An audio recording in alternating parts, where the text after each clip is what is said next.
easy to lose sight of how important it is to find people that you can trust and want to collaborate with. That's just as much a part of it as is having your work seen. I'm here with Nastaran Ahmadi. Nastaran Ahmadi. Nastaran. Yeah. Nastaran. You say my name all the time. You got nervous. He got nervous. Because it looks like Nastaran. I know, but it's when you're living in Southern California, it quickly becomes Nastaran. So tell me about the thing you have coming up at Cherry Lane. All right. So how this happened is all still a big conundrum to me. A director who I've always wanted to work with agreed to direct the production. Oh, who's directing it? Lisa Peterson. Oh, wonderful. Really wonderful. In 2001 was my first introduction to her work when I was an acting apprentice at the Actors Theatre of Louisville. And she directed a production of Mac Wellman's The Allegory of Whiteness. And somehow made what I think is a beautiful script, but very lyrical and can easily be a script that could easily be misunderstood. She took it and she told the clearest story and made it beautiful to watch. And ever since then, being like a 22-year-old newbie to the world of professional theater, I've been like, I want to work with Lisa Peterson. And so now it's happening. I feel like whenever I've written a political play, I've always had more trouble getting someone to do that. Have you found that to be true, or do you find that your political plays get more support? It has not been easy. It has not been easy. And I often get a lot of interest, but very little follow-through, because I think people are concerned about topicality. They're concerned that if they are scheduling a season a year in advance, it might not be relevant at that point. But the fact of the matter is, these stories are so thoroughly universal. If you don't give them voice, then they aren't. Right. But if you do, then they can be, you know? But that isn't a nuance that a lot of commercial producers understandably want to take a risk on. Also, I have a lot of lesbians in my plays. As everyone should. Exactly. Why wouldn't I? And I don't know if that. Sometimes I think, oh, this is not a big deal. Nobody cares. Universal human story. And sometimes I think, I wonder if they're worried about a subscription audience. Speaking of lesbians, so how is your lesbian theater company coming along? Is that and when are you going to write to me and ask me to become a member? Oh, Adam. In my heart, you already are the primary member of my lesbian So it doesn't exist yet?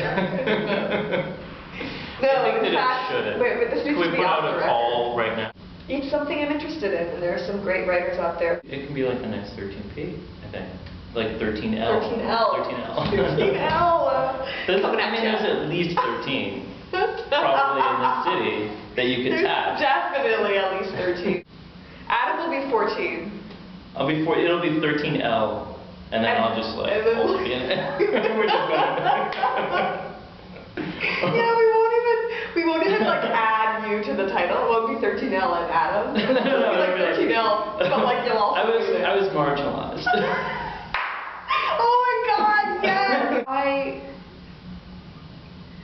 generally will be ruminating on an idea for quite some time before I actually begin its execution. And what I find often happens is one day I'll just write the first scene.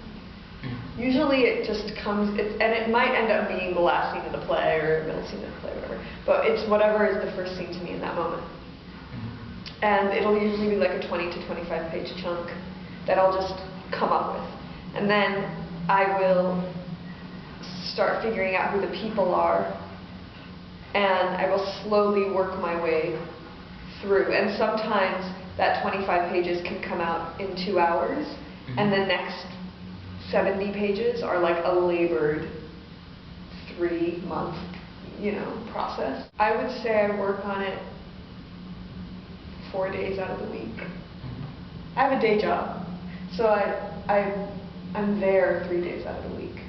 And usually on those days, my after-hours playwriting work will be logistics, like administrative logistics. I definitely have better luck early in the morning.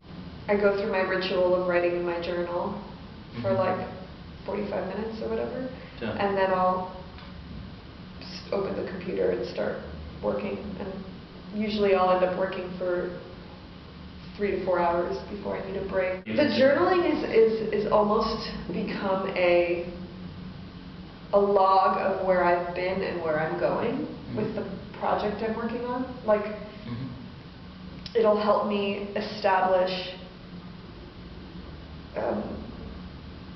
a clear link between what I was doing the day before to what I'm hoping to achieve.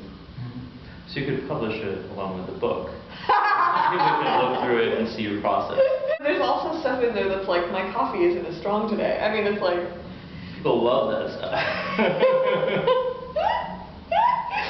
Oh, I'll keep it in mind. I've been reading a lot of Carol Churchill lately. Oh, she's great. Rereading, I guess, but... I met her once. I went to a showing of A Number at New York Theater Workshop, and she was sitting in the lobby, and I was with John Guare. He brought me as part of our class that he was teaching at Yale, and he introduced us all to her, and she was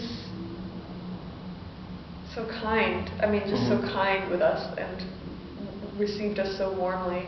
Yeah. And then we went and watched her play, and it was...